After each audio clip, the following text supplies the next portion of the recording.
ತಮಿಳುನಾಡಿಗೆ ಕಾವೇರಿ ನೀರು ಹಂಚಿಕೆ ವಿಚಾರದಲ್ಲಿ ಸಿಡಬ್ಲ್ಯೂಆರ್ಸಿ ಮತ್ತು ಸಿಡಬ್ಲ್ಯೂಎಂಎ ಆದೇಶ ವಿರೋಧಿಸಿ ರಾಜ್ಯದಲ್ಲಿ ಭುಗಿಲೆದ್ದಿರುವ ರೈತರ ಹೋರಾಟವನ್ನು ಮತ್ತಷ್ಟು ತೀವ್ರಗೊಳಿಸಲು ಕನ್ನಡಪರ ಸಂಘಟನೆಗಳು ಹಾಗೂ ರೈತ ಸಂಘಟನೆಗಳು ಮುಂದಾಗಿವೆ. ಹೀಗಾಗಿ ತಮಿಳುನಾಡಿಗೆ ನೀರು ಹರಿಸದಂತೆ ಆಗ್ರಹಿಸಿ ಆಗಸ್ಟ್ 13ರಂದು ಅಖಂಡ ಕರ್ನಾಟಕ ಬಂದ್ಗೆ ಕನ್ನಡಪರ ಸಂಘಟನೆಗಳು ಕರೆ ಕೊಟ್ಟಿವೆ.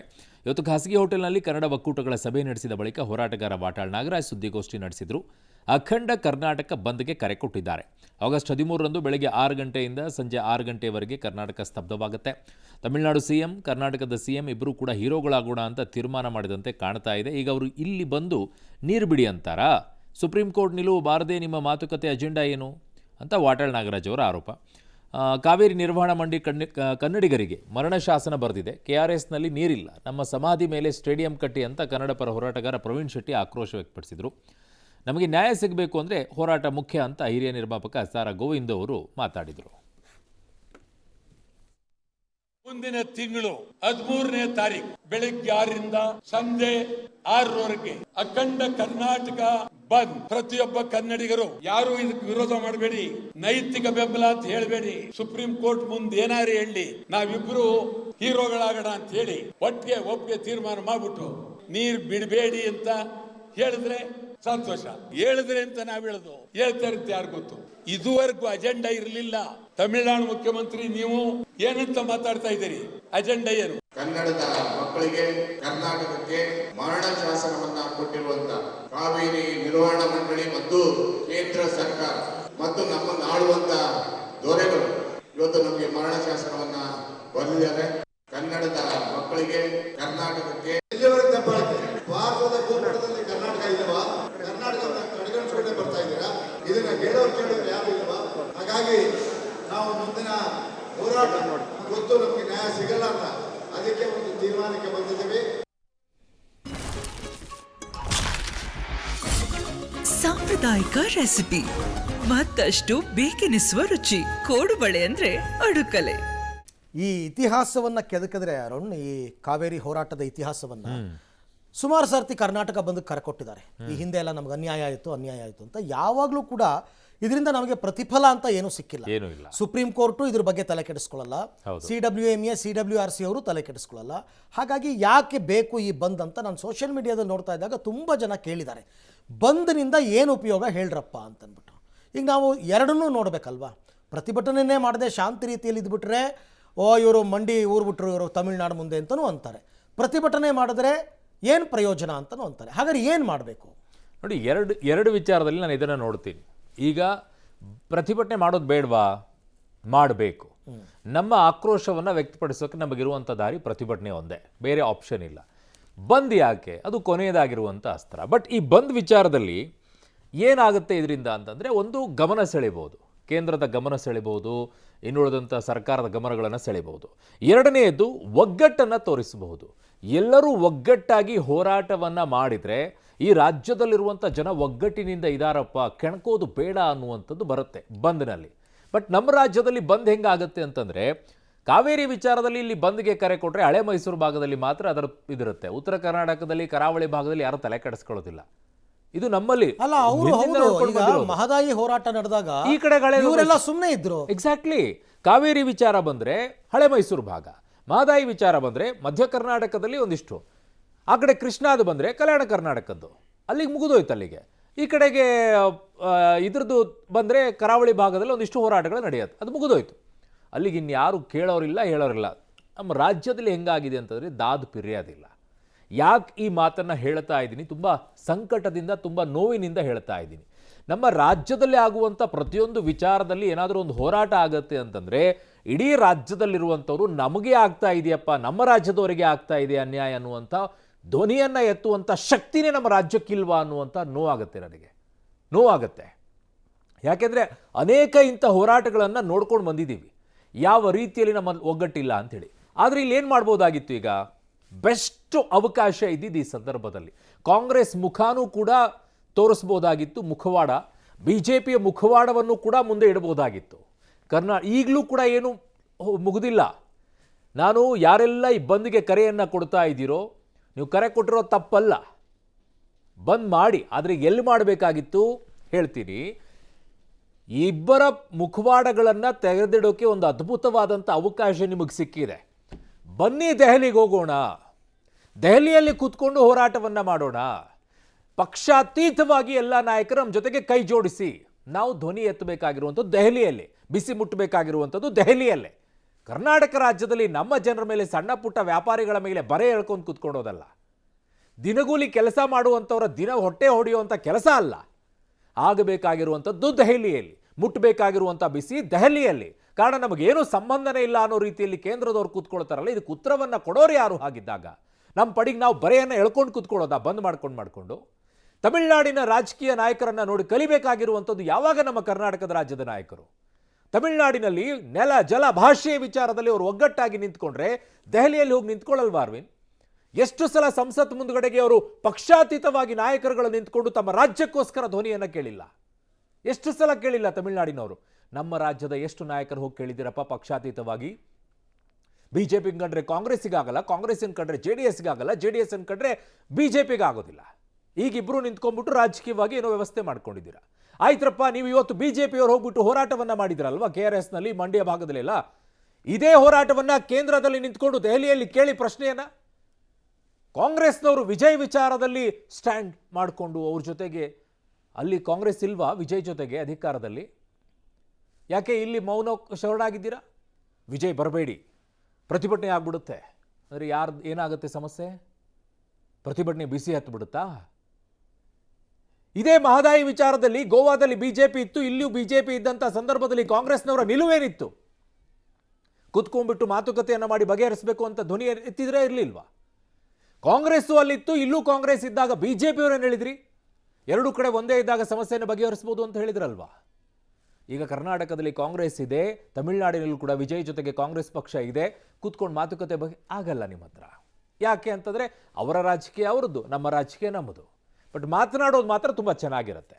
ನಾನು ಕನ್ನಡ ಸಂಘಟನೆಗಳು ಯಾರೆಲ್ಲ ಹೋರಾಟವನ್ನು ಮಾಡ್ತೀರಾ, ಯಾರೆಲ್ಲ ಬೆಂಬಲವನ್ನು ಕೊಟ್ಟಿದ್ದೀರಾ, ನಿಮಗೊಂದು ಸಲಹೆಯನ್ನು ಕೊಡ್ತೀನಿ. ದಯವಿಟ್ಟು ಇವರೆಲ್ಲರನ್ನ ಕರ್ಕೊಂಡು ದೆಹಲಿಗೆ ಹೋಗಿ, ದೆಹಲಿಯಲ್ಲಿ ಕೂತ್ಕೊಳ್ಳಿ, ನೋಡೋಣ ಇವರ ಮುಖವಾಡ ಹೇಗಿರುತ್ತೆ ಅಂತ ಹೇಳಿ. ಅಲ್ಲ, ಈಗಾಗಲೇ ನಾರಾಯಣಗೌಡರು ಅದನ್ನೇ ಹೇಳಿರೋದಲ್ಲ, ನಾವೆಲ್ಲ ಡೆಲ್ಲಿಗೆ ಹೋಗ್ಬಿಟ್ಟು ಡೆಲ್ಲಿನಲ್ಲಿ ಪ್ರೊಟೆಸ್ಟ್ ಮಾಡೋಣ ಅಂತ.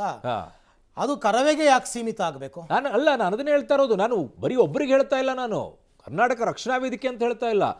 ಪ್ರತಿಭಟನೆ ಮಾಡ್ತಾ ಇರುವಂತ ಪ್ರತಿಯೊಂದು ಸಂಘಟನೆ ಅವರೇ ಕಾಲ್ ಮಾಡ್ಲಿ, ನಾರಾಯಣಗೌಡರೇ ಕರೀಲಿ, ಬನ್ನಿ ನೀವೆಲ್ಲರೂ ಪಕ್ಷಾತೀತವಾಗಿ ಅಂತ. ಇಲ್ಲಿ ಕರ್ನಾಟಕವನ್ನ ಬಂದ್ ಮಾಡಬೇಡಿ ಅಂತ ನಾನು ಹೇಳೋದು. ಅದೇ ಹೇಳ್ತಾ ಇರೋದು. ನಮ್ಮ ರಾಜ್ಯದಲ್ಲಿರುವಂತ ದಿನಗೂಲಿ ನೌಕರರಿಗೆ, ಸಣ್ಣ ವ್ಯಾಪಾರಿಗಳ ಹೊಟ್ಟೆಗೆ ಸಪೋರ್ಟೇ ಮಾಡಿಲ್ಲ.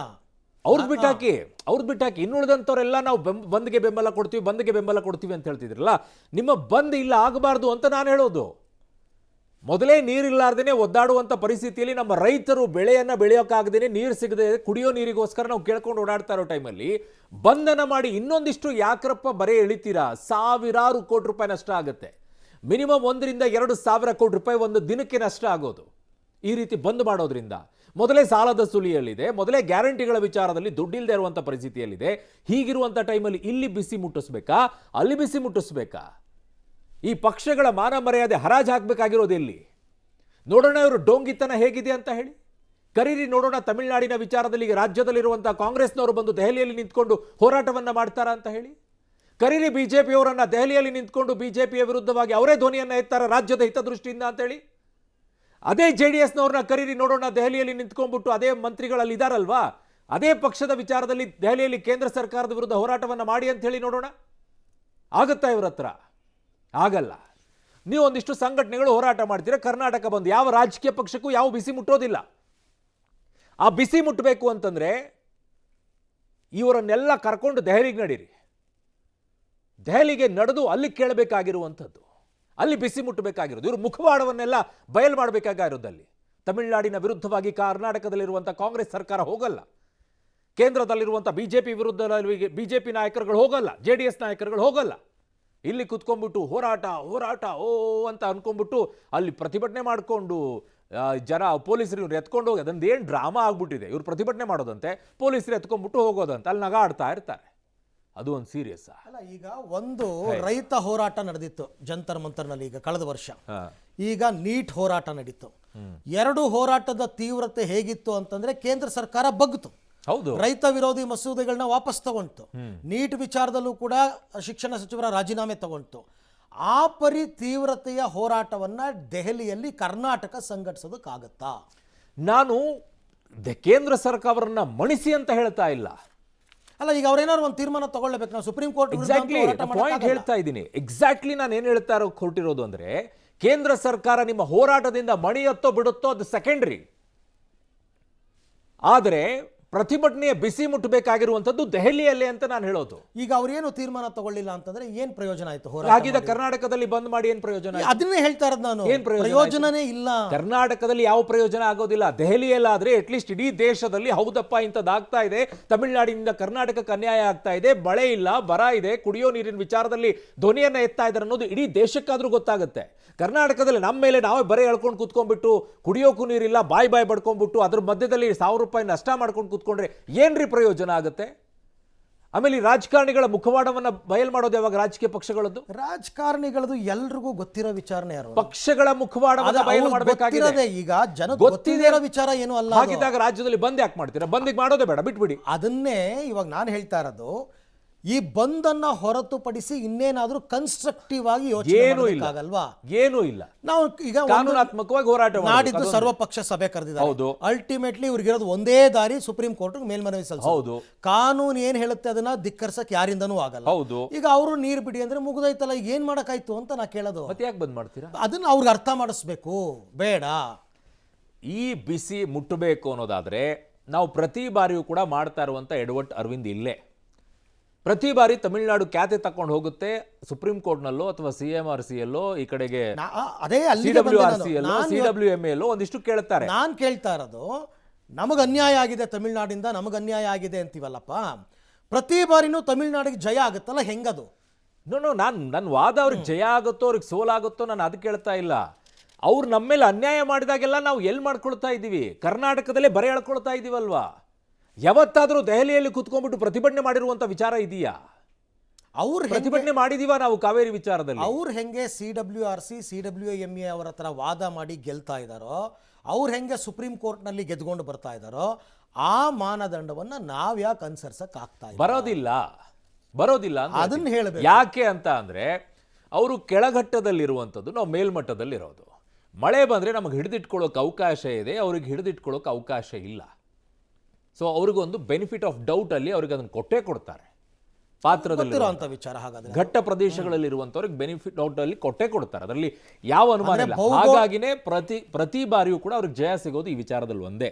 ಭೌಗೋಳಿಕವಾಗಿ ಕರ್ನಾಟಕ ಮೇಲ್ಭಾಗದಲ್ಲಿರೋದೇ ಇವಾಗ ತಪ್ಪಾಯ್ತು ಅಂತ ಆಯ್ತು. 100%, ಅದರಲ್ಲಿ no doubt. Right, no doubt. ಅದಕ್ಕೆ ನಾನು ಹೇಳೋದು, ಬಂದ್ ಕರ್ನಾಟಕದಲ್ಲಿ ಮಾಡಬೇಡ್ರಪ್ಪ, ದಯವಿಟ್ಟು ನಿಮಗೆ ಕೈ ಮುಗಿದು ಕೇಳ್ತೀನಿ. ಇದರಿಂದ ಆಗುವಂತ ನಷ್ಟ, ಇದರಿಂದ ದೊಡ್ಡವ್ರಿಗೇನೂ ಆಗೋದಿಲ್ಲ. ಇದರಿಂದ ಆಗೋದು ಪಾಪ ದಿನಗೂಲಿ ನೌಕರರಿಗೆ, ಸಣ್ಣ ಪುಟ್ಟ ವ್ಯಾಪಾರ ಮಾಡ್ಕೊಳ್ಳುವಂಥವ್ರಿಗೆ, ಆ ದಿನದ ಸಂಬಳವನ್ನು ನೆಚ್ಕೊಂಡಿರುವಂಥವರಿಗೆ ಅವ್ರಿಗೆ ಹೊಡೆತ ಕೊಡುತ್ತೆ. ಭಾವನಾತ್ಮಕವಾಗಿ ಯೋಚನೆಯನ್ನು ಮಾಡೋದಲ್ಲ. ನಮಗೂ ಅರ್ಥ ಆಗುತ್ತೆ, ನಮಗೂ ಸಂಕಟ ಆಗುತ್ತೆ, ಆದರೆ ಬಂದ್ ಮಾಡೋದ್ರಿಂದ ಆಗೋದಿಲ್ಲ. ಬಂದ್ ಮಾಡೋದೇ ಆದರೆ, ಬಿಸಿ ಮುಟ್ಟೋದೇ ಆದರೆ, ನಿಮ್ಮ ಶಕ್ತಿಯನ್ನು ನಾವು ನಮ್ಮ ರಾಜ್ಯದಲ್ಲಿರುವಂಥ ಶಕ್ತಿನ ಪ್ರದರ್ಶನ ಮಾಡೋದಾದರೆ ದೆಹಲಿಯಲ್ಲೇ ಮಾಡಬೇಕಾಗಿದೆ. ಕೇಂದ್ರದ ಮುಂದೆ ಇವರನ್ನೆಲ್ಲ ನಿಲ್ಲಿಸಬೇಕಾಗಿದೆ. ನೋಡೋಣ, ಯಾವುದಾದ್ರೂ ಪಕ್ಷ ನಾವು ಇದೀವಿ, ನಾವು ಹೋಗ್ತೀವಿ ಅಂತ ಹೇಳಿ ನೋಡೋಣ. ಕಾಂಗ್ರೆಸ್ ಆಗಿರ್ಬೋದು, BJP ಆಗಿರ್ಬೋದು, JDS ಆಗಿರ್ಬೋದು, ನಾವು ಅಲ್ಲೇ ನಿಂತ್ಕೊಂಡೆ ಧ್ವನಿ ಎತ್ತೀವಿ, ನಮಗಾಗಿರುವಂಥ ಅನ್ಯಾಯವನ್ನು ಅಲ್ಲೇ ಕೇಳ್ತೀವಿ ಅಂತ ಹೇಳಿ ನೋಡೋಣ. ಒಬ್ರಿಗಾದ್ರೂ ಇಲ್ಲೇ ನಿಂತ್ಕೊಂಡು ನಾವೇ ಲಬ ಲಬ ಲಬ ಲಬ ಅಂದ್ಕೊಂಡು ಕೂತ್ಕೊಳ್ಳೋದು ಏನು ಪ್ರಯೋಜನ? ಇನ್ನು ಆಗಸ್ಟ್ 13ರ ಕರ್ನಾಟಕ ಬಂದ್ಗೆ ಕೇವಲ ಕನ್ನಡ ಪರ ಹೋರಾಟಗಾರರು, ರೈತರು ಮಾತ್ರವಲ್ಲದೆ ರಾಜ್ಯದ ವಿವಿಧ ಸಂಘಟನೆಗಳು ಕೂಡ ಬೆಂಬಲವನ್ನು ನೀಡಿದ್ದಾರೆ. ಪೀಸ್ ಆಟೋ ಅಸೋಸಿಯೇಷನ್ ಹಾಗೂ ಆದರ್ಶ ಆಟೋ ಸಂಘ ಸೇರಿದಂತೆ 16,000 ಆಟೋಗಳ ಸಂಚಾರ ಬಂದ್ ಆಗುತ್ತೆ. KSTDC ಏರ್ಪೋರ್ಟ್ ಟ್ಯಾಕ್ಸಿ ಅಸೋಸಿಯೇಷನ್ನಿಂದ ಬಂದ್ಗೆ ಬೆಂಬಲ ನೀಡಿದ್ದು ಸುಮಾರು 1,000 ಟ್ಯಾಕ್ಸಿಗಳು ಬಂದ್ ಆಗಲಿವೆ. ಇಷ್ಟೇ ಅಲ್ಲದೆ ಪೀಣ್ಯ ಕೈಗಾರಿಕಾ ಸಂಘ ಕೂಡ ಕಾವೇರಿ ಹೋರಾಟಕ್ಕೆ ಬೆಂಬಲವನ್ನು ಘೋಷಿಸಿದೆ. ಇನ್ನು ಕರ್ನಾಟಕ ರಾಜ್ಯ ಹೋಟೆಲ್ ಸಂಘದಿಂದ ನಾಳೆ ಸಭೆ ನಡೆಸಿ ಬಂದ್ಗೆ ಬೆಂಬಲ ನೀಡುವ ಬಗ್ಗೆ ತೀರ್ಮಾನಿಸ್ತಾರಂತೆ. APMC ಕೂಡ ಬೆಂಬಲವನ್ನು ಘೋಷಣೆ ಮಾಡಿದ್ದು ಸಭೆ ನಡೆಸಿ ಅಂತಿಮ ತೀರ್ಮಾನ ನಿರ್ಧರಿಸ್ತಾರಂತೆ. ಖಾಸಗಿ ಶಾಲೆಗಳ ಒಕ್ಕೂಟಗಳಾದ ಕುಸ್ಮ, ಕ್ಯಾಂಪ್ಸ್, ರೂಪ್ಸಾ ಸಂಘಟನೆಗಳು, ಬಹುತೇಕ ಸಂಘಟನೆಗಳು ಬೆಂಬಲ ಕೊಟ್ಟಿವೆ. ಇನ್ನು ಬಡಗಲಪುರ ನಾಗೇಂದ್ರ ನೇತೃತ್ವದ ಕರ್ನಾಟಕ ರಾಜ್ಯ ರೈತ ಸಂಘ ಸಭೆ ನಡೆಸಿ ಬೆಂಬಲವನ್ನು ಘೋಷಣೆ ಮಾಡಿದೆ. ಸರ್ಕಾರಿ ನೌಕರರ ಸಂಘ ಕೂಡ ಬಂದ್ಗೆ ಬೆಂಬಲವನ್ನು ಕೊಟ್ಟಿದೆ.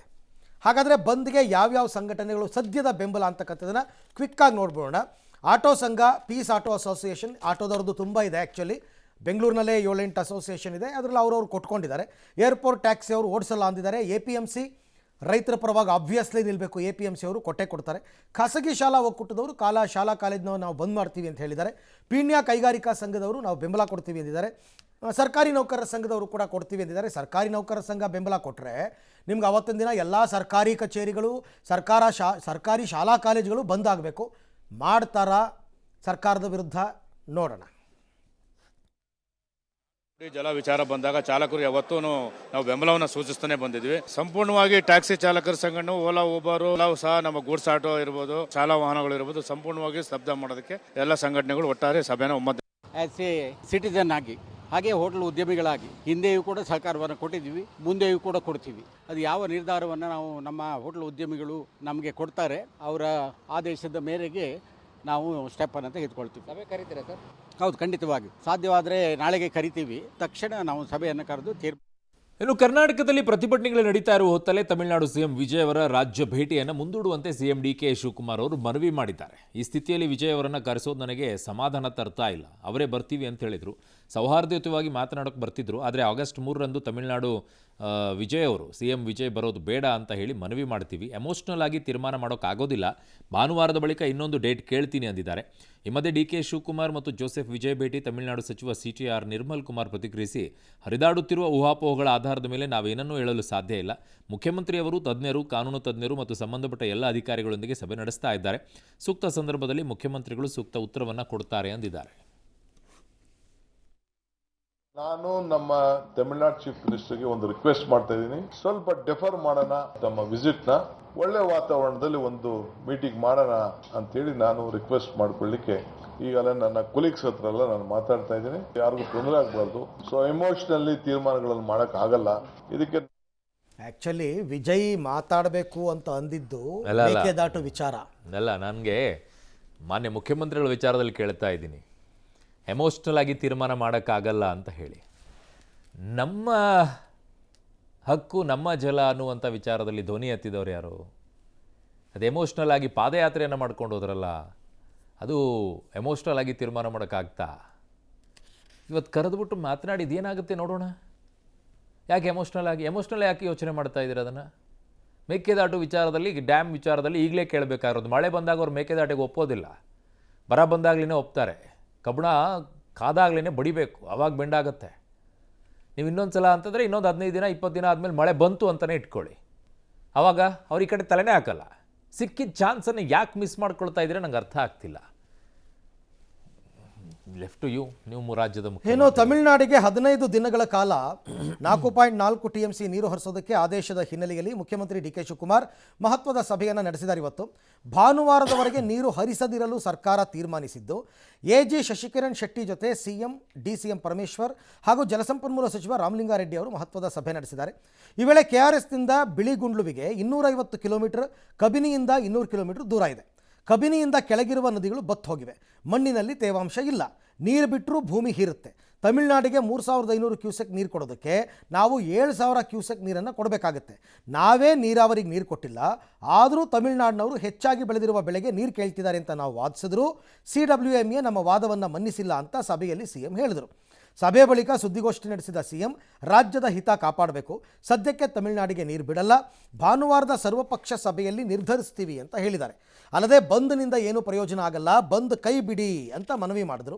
ಇದೇ ವೇಳೆ ಮುಂದಿನ 10 ತಿಂಗಳು ಕುಡಿಯುವ ನೀರಿಗೆ ನಮಗೆ ಸಮಸ್ಯೆ ಇಲ್ಲ, ಅನ್ಯಾಯವಾಗಿ 400 TMC ಸಮುದ್ರ ಪಾಲಾಗಿದೆ ಅಂತ ತಮಿಳುನಾಡು ವಿರುದ್ಧ ಕಿಡಿಕಾರಿದ್ದಾರೆ. ಸದ್ಯಕ್ಕೆ ನೀರು ಬಿಡಲ್ಲ ಅಂತ ಜಲಸಂಪನ್ಮೂಲ ಸಚಿವ ರಾಮಲಿಂಗಾರೆಡ್ಡಿ ಕೂಡ ಹೇಳಿದ್ದಾರೆ. ನಾವು ರಾಜ್ಯದ ಹಿತವನ್ನ ಕಾಪಾಡಬೇಕು. ನಾನು ನನ್ನ ಕಷ್ಟ ಕಾಲದಲ್ಲಿ ನಮ್ಮ ರೈತರದ ಪರಿಸ್ಥಿತಿ ಏನಿತ್ತು ಅಂತ ನನಗೆ ಅರಿವಿದೆ. ಯಾರಿಗೇನ್ ರಕ್ಷಣೆ ಮಾಡಬೇಕು ಆ ರಕ್ಷಣೆ ಮಾಡ್ಕೊಂಡು ಬಂದಿದ್ದೇವೆ. ಕೆರೆಗಳನ್ನು ತುಂಬಿಸುವಂತ ನೀರು ಏನ್ ಮಾಡಬೇಕು ಮಾಡಿದ್ದೇವೆ. ಕಾಂಗ್ರೆಸ್ ಸರ್ಕಾರ ಯಾವಾಗಿದೆ, ಬಂಗಾರಪ್ಪನವ್ರ ಕಾಲದಿಂದ ಹಿಡಿದು SM ಕೃಷ್ಣ ಅವ್ರ ಸರ್ಕಾರ ಇರ್ಬೋದು, ಸಿದ್ದರಾಮಯ್ಯ ಕಾಲ ಇರ್ಬೋದು, ಎಲ್ಲ ಸಂದರ್ಭದಲ್ಲೂ ಕೂಡ ನಾವು ನಮ್ಮ ಬದ್ಧತೆಯನ್ನ ನಾವು ತೋರಿಸ್ಕೊಂಡು ಬಂದಿದ್ದೇವೆ. ನಮ್ಮ CWRC 3,500 ಕ್ಯೂಸೆಕ್ ಬಿಡಬೇಕು ಅಂತ ಆದೇಶ ಮಾಡಿದ್ರು. ಅದರ ಮೇಲೆ ನಾವು ಮೇಲ್ಮನವಿ ಸಲ್ಲಿಸಿದ್ವಿ. ಯಾರು 30 ವರ್ಷ ನೀರಾವರಿ ಕ್ಷೇತ್ರದಲ್ಲಿ ಎಕ್ಸ್ಪರ್ಟ್ಸ್ ಯಾರಿದ್ದಾರೆ ಅವರೇ ವಾದ ಮಾಡಿದ್ದು. ಈಗ ಮುಖ್ಯಮಂತ್ರಿಗಳು ಕೂಡ ಸರ್ವ ಪಕ್ಷಗಳ ಮುಖಂಡರನ್ನ ಕರೆದಿದ್ದಾರೆ. ಅವರ ಅಭಿಪ್ರಾಯ ತಗೊಂಡು ಏನ್ ಮಾಡಬೇಕು ಅಂತ ಆಮೇಲೆ ಮುಂದಕ್ಕೆ ನಾವು ತೀರ್ಮಾನ ತಗೊಳ್ತೀವಿ.